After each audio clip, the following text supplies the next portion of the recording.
কালকে সাজের পিঠের সাথে করেছিলাম তিল ফলসি, আর তিল ফলসির জন্য আগে শুকনো খোলায় তিল আর চাল ভেজে নিয়েছি।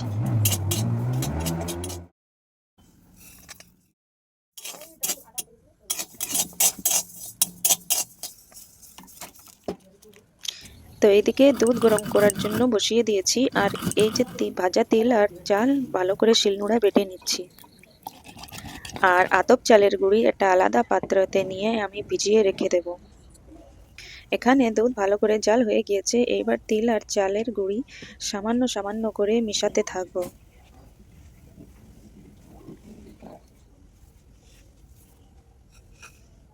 তো এখানে দুধ আর চালের গুঁড়ি ভালো করে মিক্স হয়ে গেছে, আর এতে দেবো 1 বাটি বাতাসা আর 2 বাটি চিনি।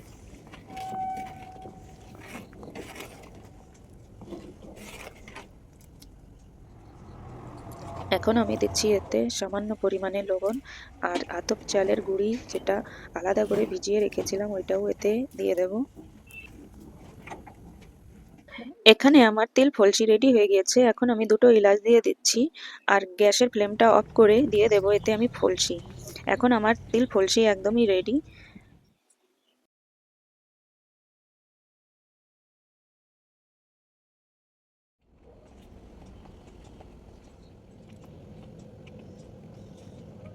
তো বন্ধুরা, আমার ভিডিও যদি ভালো লেগে থাকে তাহলে লাইক শেয়ার কমেন্ট করে আমার পাশে থাকবে।